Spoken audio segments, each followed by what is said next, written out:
मेरा भक्त हजारों मील दूर क्यों ना हो, चिड़ी के बच्चे की तरह मैं उसे खींच के लेके आता हूँ। इस साई के वाणी का अनुभव मुंबई में रहने वाले तथा BEST ये मुंबई म्यूनिसिपैलिटी में काम करने वाली श्रीमती प्रवीण कामली को 25 साल पहले आ गया। उस बारे में वो कहते हैं, मुझे मार्च 1990 में न्यूज़पेपर में शिरडी संस्थान के द्वारा प्रकाशित साई लीला इस मराठी मासिका के लिए असिस्टेंट संपादक की जगह के लिए वृत्त नज़र में आया। इस पद के लिए शैक्षणिक योग्यता तथा इस संदर्भ में धार्मिक तथा आध्यात्मिक विषय की रुचि, इस बारे में जो शर्तें रखी गई थी उसे मैं पूर्ण करने में सक्षम थी। इसलिए आज ही करने के बारे में मैंने सोच लिया। वैसे तो मेरी BEST सेवा मुंबई में नौकरी चालू थी, लेकिन मुझे ये साई सेवा करने का सुनहरा मौका साई कृपा से मिल गया, जो मैंने स्वीकार कर लिया। ये मैं अर्जी लेकर मुंबई दादर स्थित शिरडी संस्थान के साई निकेतन इस कार्यालय में जा पहुंची। उसी कार्यालय के बाहरी कक्ष में श्री साई मूर्ति रखी हुई थी। जैसे मैंने कार्यालय में प्रवेश किया, मुझे साई के दर्शन हो गए। श्रद्धा भाव से मैंने अपने हाथ जोड़ लिए। न जाने क्यों मुझे यह एहसास हो गया कि बाबा अपनी गर्दन हिलाकर अंदर आने का न्योता दे रहे हैं। मेरा पूरा बदन थर्रा उठा। कुछ ही दिनों के बाद मुझे इंटरव्यू के लिए कॉल आ गया। इस बारे में मेरी कुछ भी तैयारी नहीं थी। मेरे पास सिर्फ MA की डिग्री थी, लेकिन इस तरह के काम का कोई तजुर्बा मेरे पास नहीं था।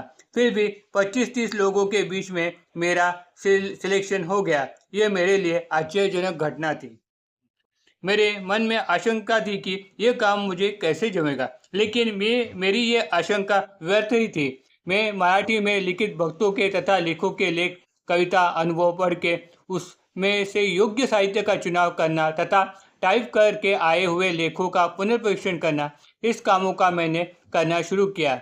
इसके साथ ही आध्यात्मिक धार्मिक विषयों पर लेख लिखना, श्री साई लीला और अन्य संतों के जीवन पर आधारित तथा उनके तत्वज्ञान के उनकी भक्तों को दी गई हुई सीख पर लेख लिखना, नित्य साई चरित्र का वाचन कर उसमें दी गई घटना, प्रसंग, व्यक्ति, बाबा की अपने भक्तों को दी गई व्यावहारिक शिक्षा तथा ज्ञान, सर्वधर्म समभाव, इसके ऊपर लिखना, ये मेरा रोज का काम ही हो गया।